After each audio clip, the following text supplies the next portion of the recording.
আসসালামু আলাইকুম। সুমনা সারাবেলায় আপনাদের সবাইকে আমন্ত্রণ।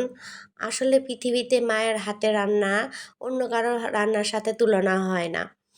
মায়ের হাতের রান্নায় যেন অন্যরকম একটা জাদু থাকে, তৃপ্তি থাকে, স্বাদ থাকে। যে এই চিংড়ি রান্নাটা কিন্তু আমি কিছুতেই আম্মুর মতো করতে পারি না।